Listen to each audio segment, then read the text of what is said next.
Сәлем достар, бұл Автомобильный каналы. Біздер бүгін кез келген автокөлік жүргізушіге керек насос жайында әңгіме айтамыз.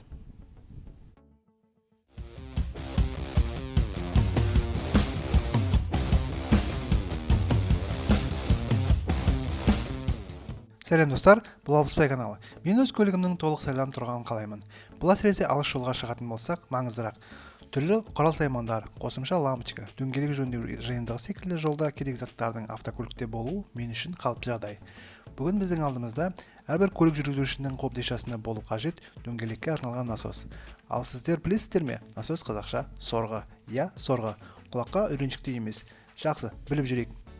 Бірақ бұл видеода біздер сорғыны насос дейміз. Бұл сөз құлаққа үйреншікті. Насостың бренд атауы AFC. Ноғнайым десе де болады. Дегенмен AFC брендінде насостардың бірнеше түрі, жалпы автоаксессуарлардың кең ассортименті бар. Бұл насостың Алиэкспрестен интернет дүкенінде екі түрі бар. Біріншісі сандық, яғни цифровой, екіншісі механикалық. Біздің қолымызға келгені цифровой түрі. Насостың бұл нұсқасының ерекшелігі дөңгелекте қысым белгіленген межеге жеткенде насос автоматты түрде тоқтайды. Енді насосқа келсек.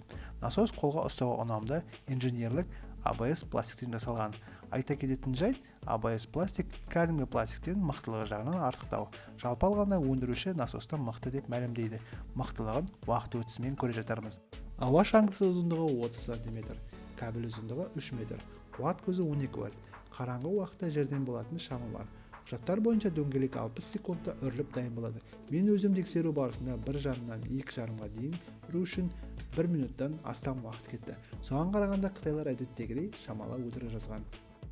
Мүмкін -15 градус температурасында дөңгелек үру жағдайы бұл насоспен ескерілмеген шығар.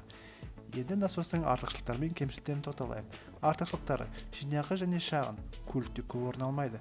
LED дисплей бұл әсіресе қараңғы уақытта пайдалы. Дөңгелек үрілгеннен кейін автоматты түрде тоқтауы және жарық шамы бар.